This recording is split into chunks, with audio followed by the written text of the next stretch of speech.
Hello बच्चों, आज हम आपके लिए कक्षा 12 जीव विज्ञान का एक बहुत ही महत्वपूर्ण टॉपिक लेके आए हैं, जिसका नाम है परागकण की संरचना। बच्चों, आपको पता होगा यह जो परागकण की संरचना है कक्षा 12 जीव विज्ञान का एक बहुत ही महत्वपूर्ण जो है टॉपिक है। प्रतियोगी परीक्षाओं में और यूपी बोर्ड की परीक्षाओं में इससे कोई ना कोई क्वेश्चन जरूर पूछता है। तो आइए हम लोग आज जो है पढ़ेंगे एक परागकण की संरचना आखिर होती कैसी है। तो बच्चों, आज हम लोग पढ़ेंगे लघु बीजाणु या परागकण की संरचना। परागकण को हम लघु बीजाणु भी कहते हैं। लघु बीजाणु को अंग्रेजी में माइक्रोस्पोर बोला जाता है और परागकण को पॉलन ग्रेन बोला जाता है। तो सबसे पहले जो है आखिर ये जो परागकण होता है ये होता क्या है, तो आप सबको पता होना चाहिए। जो परागकण होता है, परागकण पुष्प का जो नर भाग होता है परागकोश, उसी परागकोश में इन परागकणों का निर्माण होता है। और ये जो परागकण होते हैं, परागकण नर युग्मकोद्भिद की प्रथम रचनाएं होती हैं। साथ ही साथ ये जो परागकण होता है एक कोशिकीय होता है, यानी यूनिसेल्यूलर होता है। इसके बाद यह जो परागकण होता है एक केंद्रकीय होता है, मोनोन्यूक्लियस होता है। जाहिर सी बात है, अगर एक कोशिका है तो एक केंद्रक भी उसमें होगा। साथ ही साथ यह जो परागकण होता है अगुणित होता है। अगुणित यानी हैप्लॉयड होता है। और आप सबको पता है हैप्लॉयड को हम स्मॉल n से प्रदर्शित करते हैं। उसके बाद बच्चों, यह जो परागकण होता है गोल होता है। गोल यानी राउंड होता है। तो ये परागकण की क्या थी, कुछ विशेषताएं थी। पहली विशेषता, परागकण नर युग्मकोद्भिद की प्रथम रचना है। परागकण एक कोशिकीय होता है, यानी यूनिसेल्यूलर होता है। परागकण एक केंद्रकीय होता है, यानी मोनोन्यूक्लियस होता है। परागकण अगुणित होता है, हैप्लॉयड होता है। और गोल होता है, राउंड होता है। उसके बाद हमने यहाँ एक डायग्राम बना रखा है, ये परागकण का डायग्राम है। इस परागकण के डायग्राम में आप जो है कुछ प्रमुख जो है यहाँ पे रचनाओं को देख रहे हैं। तो बारी बारी से हम इन रचनाओं को जो है समझते हैं। परागकण में जो है दो मुख्य जो है परतें पाई जाती हैं। इसकी जो सबसे बाहरी परत होती है उसे बोलते हैं इक्साइन। इक्साइन को हिंदी में बोलते हैं बाह्यचोल। और इसकी जो आंतरिक परत होती है, यानी जो दूसरी परत होती है, इसे हम बोलते हैं इंटाइन। इंटाइन मतलब अंतःचोल। तो सबसे पहले बच्चों इक्साइन के बारे में हम जानते हैं। तो यह जो इक्साइन होता है यह परागकण का सबसे बाहरी लेयर होता है, जो दिखने में जो है एकदम से कैसा लग रहा है, खुरदुरा लग रहा है। यह परागकण की जो है सबसे बाहरी परत होती है, कैसी होती है, खुरदुरी होती है। मैंने यहाँ लिख भी रखा है, यह जो परागकण होता है, परागकण का यह जो इक्साइन होता है मोटा होता है, अलंकृत होता है। अलंकृत का मतलब थोड़ा डिजाइनदार होता है। उसके बाद खुरदुरा होता है। कैसा होता है, खुरदुरा, जैसा कि आप फिगर में देख रहे हैं। दूसरी महत्वपूर्ण चीज बच्चों, परागकण का यह जो इक्साइन होता है यह स्पोरोपोलेनिन नामक एक पॉलीसेकेराइड का बना होता है। और यह जो स्पोरोपोलेनिन होता है यह एक महत्वपूर्ण जो है भूमिका निभाता है परागकण के जीवन काल में। यह जो स्पोरोपोलेनिन होता है पॉलीसेकेराइड का बना होता है, और इसी स्पोरोपोलेनिन के कारण इसमें प्रतिरोधकता पाई जाती है, परागकणों में प्रतिरोधक क्षमता पाई जाती है। इसी स्पोरोपोलेनिन के कारण बच्चों यह जो परागकण होता है गहरे रंग का होता है और कई वर्षों तक यह नष्ट नहीं होता, यानी इस पर ताप, दाब, बारिश, विभिन्न प्रकार के रसायनों आदि का कोई प्रभाव नहीं पड़ता। उसके बाद बच्चों इसकी यह जो दूसरी चोल है जो कि इंटाइन है, तो यह जो इंटाइन होता है यह परागकण का पतला लेयर होता है, दूसरा पतला लेयर होता है।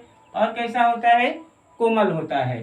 साथ ही साथ यह जो परागकण है यह जो परागकण है साथ ही साथ यह जो इंटाइन है यह परागकण के जीव द्रव्य को क्या करती है, ढके रहती है। और यह जो इंटाइन है यह किसकी बनी होती है, तो यह बनी होती है पेक्टोसेलुलोज की। पेक्टोस और सेलुलोज की बनी होती है। इक्साइन स्पोरोपोलेनिन की बनी होती है, इंटाइन पेक्टोसेलुलोज की बनी होती है। इक्साइन स्पोरोपोलेनिन की और इंटाइन यह जो है पेक्टोसेल्यूलोज की बनी होती है। उसके बाद बच्चों आप ये नोट करिएगा कि यह जो परागकण होता है, एक परागकण का जो व्यास होता है 0.025 mm से लेके 0.115 mm तक होता है। जीव विज्ञान की वह शाखा जो परागकणों का अध्ययन करती है उसे हम बोलते हैं परागाणु विज्ञान, अंग्रेजी में इसे पोलिनोलॉजी बोला जाता है। पोलिनोलॉजी के अंतर्गत परागकणों का अध्ययन किया जाता है। उसके बाद बच्चों यह जो आप वेजिटेटिव न्यूक्लियस देख रहे हैं और जो ट्यूब न्यूक्लियस देख रहे हैं, इसमें जो है एक वेजिटेटिव न्यूक्लियस पाया जाता है जो कि बड़ा होता है और एक छोटा सा ट्यूब न्यूक्लियस पाया जाता है। तो वेजिटेटिव न्यूक्लियस और ट्यूब न्यूक्लियस का जो फंक्शन है वो आगे के जो है वीडियो में आप समझेंगे, आप पढ़ेंगे। उसके बाद बच्चों आप इस परागकण की संरचना में यहाँ पे एक जर्मपोर देख रहे हैं। जर्मपोर को हिंदी में जनन छिद्र बोला जाता है। 3 जर्मपोर आपको दिखाई देंगे। एक तो ये पहला जर्मपोर हो गया, एक तो ये दूसरा जर्मपोर हो गया और यहाँ पे ये तीसरा जर्मपोर हो गया। तो बच्चों ये जर्मपोर बनते क्यों हैं, तो आपको ये पता होना चाहिए कि परागकण की जो बाह्य संरचना होती है एक्साइन स्पोरोपोलेनिन की बनी होती है। परागकण का वह भाग जहाँ स्पोरोपोलेनिन नहीं पाया जाता वहाँ पे इन जर्मपोर्स का निर्माण हो जाता है, इन जनन छिद्रों का निर्माण हो जाता है।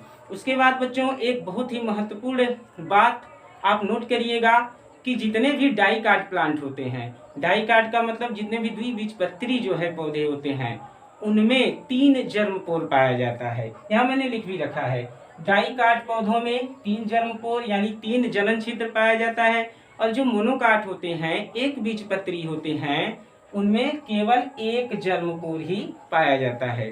मोनोकाट और डाइकाट के बारे में आप अच्छी तरह से जानते हैं। मोनोकाट का मतलब एक बीजपत्री यानी जिनमें एक बीजपत्र पाया जाए, जैसे आपका गेहूं हो गया, चावल हो गया, ये सब मोनोकाट हैं। डाइकाट का मतलब जो दलहनी फसलें होती हैं, जैसे चना हो गया, मटर हो गया, अरहर हो गया यानी अरहर, ये सब जो है डाइकाट प्लांट हैं। तो इनमें 3 जर्मपोर पाया जाता है। इनके परागकणों में 3 जर्मपोर और जो मोनोकाट होते हैं उनमें 1 जर्मपोर पाया जाता है। उसके बाद बच्चों आप यहाँ पे नोट करिएगा कि सबसे छोटा जो परागकण होता है वह होता है मायोसोटिस एल्पेस्टिस का। मायोसोटिस एल्पेस्टिस यह सबसे छोटा परागकण है जो कि 10 माइक्रोन का होता है। उसके बाद बच्चों जो सबसे बड़ा परागकण होता है वह 200 माइक्रोन का होता है। यह है आपका मिरेबिलिस जलापा। मिरेबिलिस जलापा नामक जो पौधा होता है उसमें जो परागकण बनता है वो सबसे बड़ा परागकण होता है। मिरेबिलिस जलापा को हम गुलाबांस भी बोलते हैं और इसे 4 o'clock प्लांट भी बोला जाता है। मिरेबिलिस जलापा को गुलाबांस या 4 o'clock प्लांट भी बोला जाता है। उसके बाद बच्चों हमारा जो परागकण होता है थोड़ा सा चिपचिपा होता है। चिपचिपा क्यों होता है, तो यहाँ पे देखिए जो पोलन कीट नामक एक तैलीय परत के कारण परागकण चिपचिपे तथा विशेष गंध के होते हैं। परागकणों में जो है जितने भी जो है कीट परागित पुष्प होते हैं उनमें पोलन कीट बनता है और उसी पोलन कीट के कारण ये जो परागकण होते हैं वो थोड़े चिपचिपे होते हैं तथा उनमें जो है अपने अपने जो है क्या होते हैं, कुछ अलग अलग प्रकार के विशेष गंध होते हैं। उसके बाद बच्चों आप यहाँ देखिएगा परागकण का कार्य क्या होता है। तो परागकण का जो कार्य होता है यह भोजन के उत्पादन में प्रयोग में लाया जाता है। इसमें असंतृप्त वसा पाई जाती है और इसका उपयोग जो धावक होते हैं यानी जो दौड़ लगाने वाले खिलाड़ी होते हैं और जो धावक घोड़े होते हैं उनको दिया जाता है। क्यों? क्योंकि इनमें अधिक मात्रा में अनसैचुरेटेड फैटी एसिड होता है जिसके कारण इन्हें भरपूर एनर्जी मिलती है और ये आसानी से दौड़ लेते हैं। उसके बाद बच्चों ये जो परागकण होता है इससे परागकण क्रीम भी बनता है और इस परागकण क्रीम का जो है काम है कि यह हम प्रोटेक्ट अल्ट्रावायलेट रेज, सूर्य की जो हानिकारक पराबैंगनी किरणें होती हैं उनसे हमारी रक्षा करती है। साथ ही साथ परागकण क्रीम का उपयोग कॉस्मेटिक्स में यानी सौंदर्य प्रसाधन में और सॉफ्टनेस ऑफ स्किन, त्वचा को नम बनाने में भी किया जाता है। इसके बाद बच्चों यह जो परागकण होता है परागकणों को द्रव नाइट्रोजन में -196 डिग्री सेल्सियस तापमान पर हम संरक्षित करके रख सकते हैं, जिसे हम पराग बैंक बोलते हैं, पॉलन बैंक बोलते हैं। और इन परागकणों को संरक्षित इसलिए रखा जाता है ताकि बाद में भविष्य में इन परागकणों से फसलों में जो है प्रजनन की क्रिया कराई जा सके। तो यह एक छोटा सा डायग्राम था बच्चों परागकणों के बारे में, जो कि कक्षा 12 का एक बहुत ही महत्वपूर्ण टॉपिक है। आप इसका स्क्रीनशॉट ले लीजिए और अपने तरीके से इसका नोट्स बना लीजिए। बहुत बहुत धन्यवाद।